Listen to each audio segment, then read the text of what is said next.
I got my hot cocoa in the Buddy the Elf mug. Smiling is my favorite, okay? Hello, everybody, and welcome to the Let's Talk MMA show, the show where I talk about baseball. Not much has happened because there hasn't been any fights, at least in the UFC. I don't know what's going on in other promotions because, I'm a filthy casual. But I made a video about Khabib Nurmagomedov being a time traveler. I called it Proof Khabib Nurmagomedov is from the future. And I only got 4 dislikes on that video. I thought I'd get way more than that, but only 4. So Khabib fans, you gotta stick up for your boy because I'm calling him a time traveler, and you're not calling me out on it. It's hurting my feelings a little bit. If you want to skip around in this video, there are timestamps in the comment section because I talk about a lot of bullshit and I ramble. So if you want to skip around, if you don't want to listen to my ramblings, feel free to do it. But we're going to go ahead and talk about the first topic, Holloway versus Kattar. I'm going to be honest with you guys. I'm nervous for Max Holloway. I'm really nervous for Max Holloway. And it's not that I don't think he can get it done because he absolutely can. It's just one of those situations where, those favorite fighters that you have and you believe in them, but you're like, what if? That's what I'm feeling right now. Calvin Kattar's a really, really good fighter. And I know if you're like a casual fan, you just see Max Holloway versus Calvin Kattar. Oh, I know Holloway. I know that name. Calvin Kattar, I think I've heard of that guy. I'm going to choose Max Holloway. Kattar is a killer. His striking is so good. And he's got some legitimate power. I mean, you see the elbow that he delivered to Jeremy Stevens, which basically split open his head and created a vagina on his forehead. Sorry for being so gruesome and vulgar, but it's true. Did you see that cut? That was insane. I'm really nervous for Max Holloway. He's my favorite fighter, and I just don't want to see my boy lose, especially he's never been knocked down. I shouldn't be worried about him getting knocked out. I think he's the better fighter, but we're going to have to see there. I'm going to do picks on fights, when they get closer. But yeah. Also on this card, we got Carlos Condit and Matt Brown. Ponzinibbio's coming back in the welterweight division. He's going to fight Li Jingliang. Butchered that name, I'm sorry. Joaquin Buckley is coming back. He's going to fight Alessio Di Chirico. What else we got on this? Let's check out the prelim. Phil Hawes, he's the guy who finished the fight in less than 20 seconds last time he fought. Omari Akhmedov versus Tom Breeze is happening. That was the co-main event for a while. I'm glad that, they added more fights to this card, so that didn't have to be the co-main. But, excuse me, I keep burping. Holloway versus Kattar, pretty solid card. It's going to be on ABC. I think it's way better than the Chiesa versus Magny card. You basically have Michael Chiesa versus Neil Magny as the main event, and then it's a big drop-off from there. You have Alves versus Lassez as the co-main, which are just not that they're bad fighters. There's nothing like that. It's just not a lot of name value there. Ever since Hamzat and Leon Edwards fight was scrapped, it's just kind of went to the wayside with that card. It seems like they just don't care about it as much, or they can't really find people. But anyways, Holloway, let's say he loses, okay? And I don't wish him to lose. I love that man. Can we not do the thing where we just abandon our fighters? Because Holloway has a huge following. Do you know who else had a huge following? Still has a pretty big following. Everyone loves Tony Ferguson. He's not getting that love anymore. Ever since his loss to Gaethje and his loss to Oliveira, people have just I see so many comments of people saying that Tony Ferguson needs to retire. What are you talking about? He fought 2 beasts at the top level of the best division in the sport. And you're telling him to retire. You don't think there's people that Tony Ferguson can beat? You don't think there's fights out there to make? Imagine how fun a Tony Ferguson versus Nate Diaz fight would be. I'm not saying that Tony would win that. I'm just saying that's a competitive fight that's really fan-friendly and fun. The hate for Tony Ferguson is incredible. I know he didn't handle the loss the best when he said that Charles Oliveira was mentally defeated after he didn't tap to the armbar, which is stupid. It's a really dumb thing to say, but I don't understand why Tony can have all these fans and supporters, and then as soon as he loses 2 fights in a row in a sport like mixed martial arts, that people just abandon him. It just seems wrong to me. And I don't want to see that for Max, because he technically is on a 2-fight losing streak. And I don't think he actually lost the last fight. I don't think it was a robbery either. I think it was a close fight that didn't go his way. I had him winning. But he's on a 2-fight skid. He lost 3 out of his last 4 fights. His other loss is to Dustin Poirier. At lightweight, he went up in weight. I just know if Holloway loses his fight, you're going to have so many people telling him, oh, you need to retire. So stupid. He's so young. He's 29 years old, and he's never been dropped. And he's had how many UFC fights? A ton. He's been in the UFC since 2012. And he hasn't been dropped, and he's been fighting the best fighters in the world. He fought Conor McGregor, didn't get dropped. Fought Poirier twice, didn't get dropped. Cub Swanson, Charles Oliveira, Jeremy Stevens, Ricardo Lamas, Anthony Pettis, Aldo, Ortega, Frankie Edgar, and then Volkanovski. We need to stop with this toxic way of going about talking about fighters where they lose a couple fights and then you go, oh, you need to retire. You don't do that with other sports teams. If the Yankees lost two games in a row, you're not going to say, oh, it's over. The Yankee fans do that. They kind of suck. I'm a Yankee fan, by the way, so I can say that. But I don't know. I'm sick of it. That's just something I've noticed about there's a group of toxic MMA fans. All sports fans suck. But sports are fun, so you're going to get shitty people supporting that sport.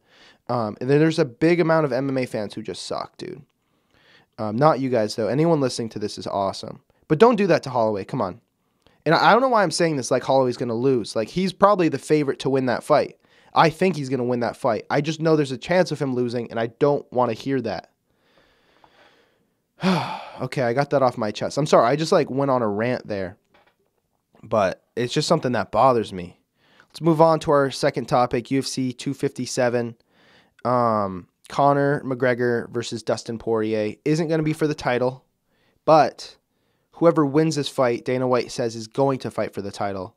The way I think they're going to do it is I think they're going to have Gaethje and Oliveira fight. I mean, that fight's been announced, or it's at least being looked at. That fight's probably going to happen.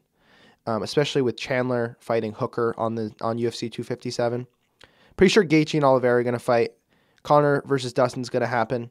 And I think it's just it's like what do you call it? The semis. It's semis. Winner of Dustin and Conor will fight the winner of Gaethje and Oliveira, and then that'll be for the strap. Dana White keeps saying that Khabib is going to come back. He's not.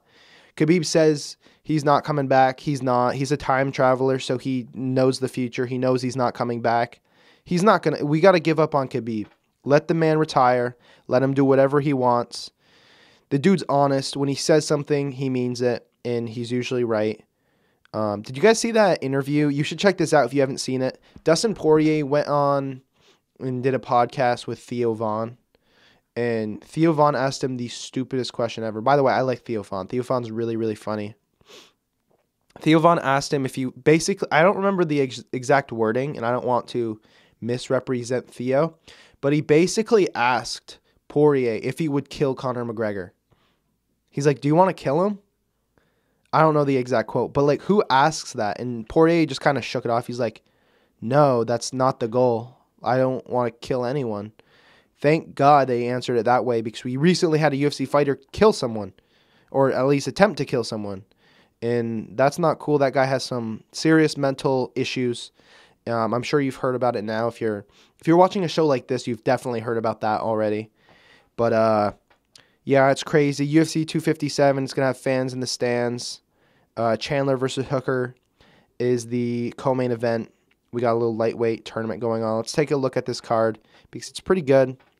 Poirier versus Conor, main event. As I said, Hooker versus Chandler, co-main. Jessica Eye versus Joanne Calderwood, flyweight women fight. In featherweight division, we got Hakeem Dawodu versus Shane Burgos. That's going to be a fire fight. Those guys are two really, really good strikers. I got to give Burgos the edge. Burgos had a really, really good fight with Josh Emmett in 2020. That was definitely a fight of the year candidate. And Dawodu, I think he won his last fight, but I had him losing. Anyways, I think that'll be a fun fight to watch. And then you got Marina Rodriguez versus Amanda Ribas. I love you, Amanda Ribas.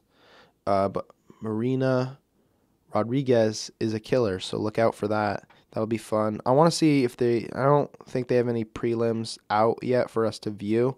Let me see. I want to see for sure. But that one is going to be in front of fans. There are going to be people in the stadium. Dana White's been saying forever. Oh yeah, we got Brad Tavares is fighting. Khalil Roundtree's fighting. So you got some good fights there. UFC 257 is looking pretty solid. It's gonna, you're gonna have fans. Dana White's been saying for so long that he's not having crowds in attendance if he can't do it all the way. And then for UFC 257, he's having it partial. So he just lied. Why does this dude keep lying? I love you, Dana, but like I also hate you.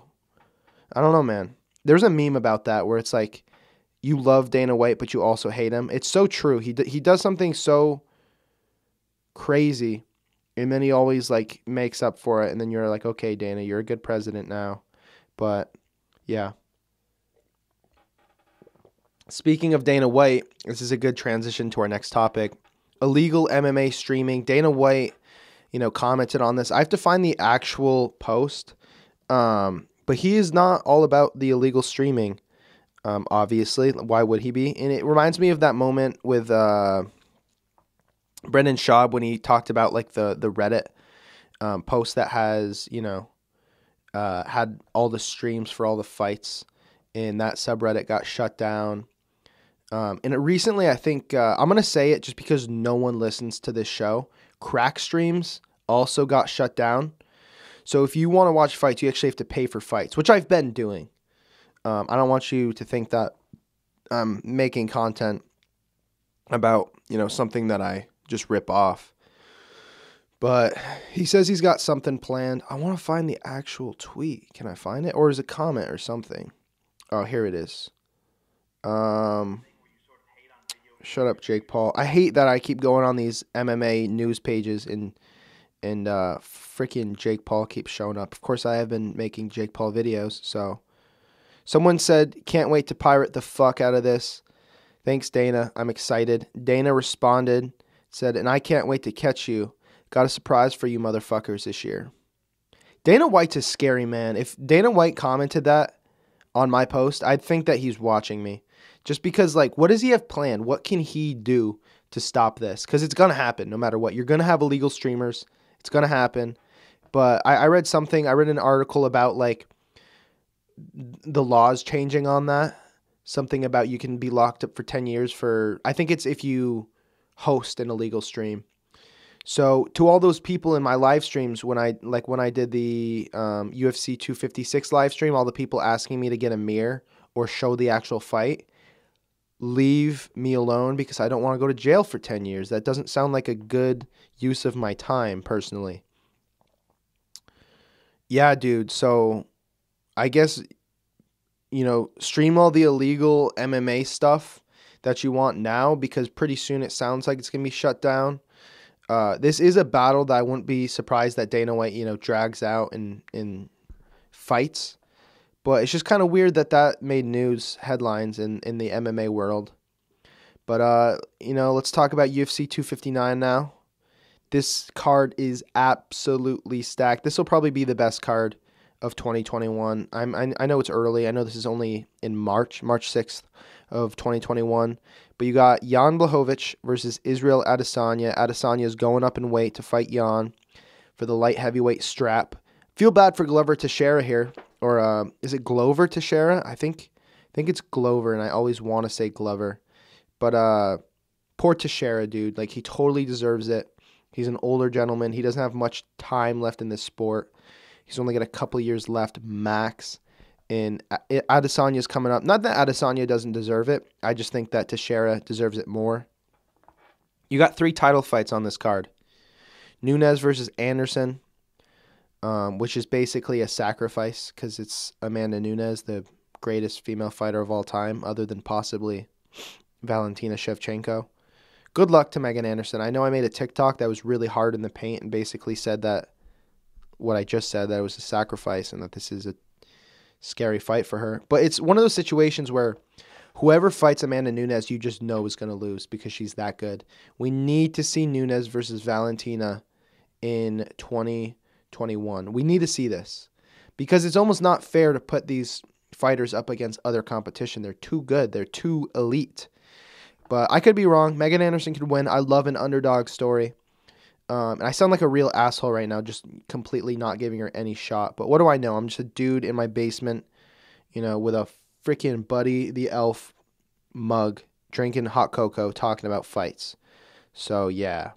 Next, you got Petr Yan versus Aljamain Sterling for the bantamweight title. It's about time. Is this actually going to happen this time? I'm excited for that fight. Then you got Dominic Cruz versus Casey Kenny. Casey Kenny's really, really good. I want to say he lost his last fight. But I want to say he won his last fight against Nathaniel Wood. I remember the Nathaniel Wood fight just being an absolute war. But he's really, really good. That's going to be a fun fight to watch. It'll be interesting to see how Dominic Cruz is after that loss to Cejudo. And, after all the time off from... Well, I mean, he hasn't had that much time off since the Cejudo fight, but I don't know what I'm talking about. You got Thiago Santos versus Alexander Rakic.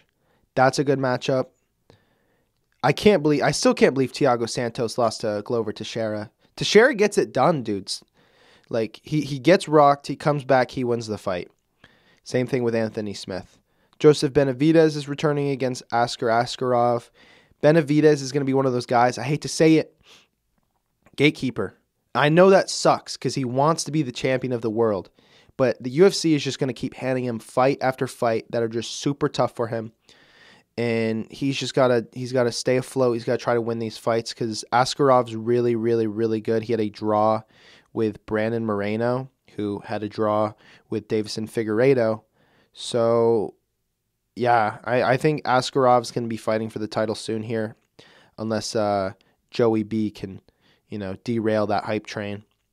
This card's just, dude, it's stacked. It's really, really stacked. The final one I'll talk about is Islam Makhachev versus Drew Dober. This is another really, really good, example of matchmaking. Two guys kind of on the bottom of the, like the 10 to 15 range for the lightweight division. They're going to go at it. We're going to see who's, going to get projected and possibly get a bigger fight here in the future. But that lightweight division's just so freaking stacked. I can't wait to watch that. I really can't. That's one of the ones where you sit down and you plan, I'm going to watch the early prelims all the way up because it's all going to be good. That main card's stacked, dude. I can't wait. I'm really, really excited. Finally, my final segment, I just want to say thank you to all you guys. 2,600 subscribers. I started this channel, I think, at the beginning of the year, but I've only really been doing it seriously since this year, I mean 2020, not 2021. I keep forgetting that we're in a new year. But I've had over 1 million channel views. I interviewed a UFC fighter. Shout out to Sam Alvey. There's been different people looking at my stuff with like hundreds of thousands of subscribers. I think I'm not familiar with the YouTuber, but Cody Co. I know of him. I know he has a podcast, and they looked at one of my videos and were like laughing and joking about it. That's super cool to me. That's really, really cool. I've had fighters retweet my videos. I've had fighters like tweets I've had fighters like, talk about my videos. That stuff's crazy. It's awesome. And the support I've been getting from you guys has been amazing. The comments, the likes, the collaboration and communication we've had has been tremendous. And I really like this community that I've built. So thank you guys. Thank you, the audience, for watching. And yeah. I know that there's someone out there who likes this show. I know because someone commented. But if you want me to make more of these, let me know via comments, via likes, because I don't mind doing them. I like doing it. And it's something that takes less work than like the Khabib time traveler video. That video I spent a long freaking time on. I'm going to keep making all my stuff. But right now I have so many video ideas and concepts and things I want to do. I'm just kind of like throwing them all up and putting them all up on my channel. I'm seeing what sticks. I'm seeing what people like, and seeing what people don't like. And I try not doing that. So you can be honest with me. If you never want to see the show again, let me know in the comment section. Tell me in a nice way. Don't be like, fuck you, I hate this show. But just be like, this isn't for me, dude. I'm not going to watch this. And I'm cool with it. It's all good. But if you do like it, also let me know. This is the second time I've done this. I know that these videos aren't going to get a lot of views, but if there's a small group out there who really enjoys them, I'm going to keep making them, because I'm all about, you know, what do my subscribers want. I don't want to be one of those guys who just sells out all the time. You can sell out like every once in a while. You can make the eventual Logan Paul video, but if that's your only content, it's just kind of like, yeesh. Okay, guys, that's all. Peace out.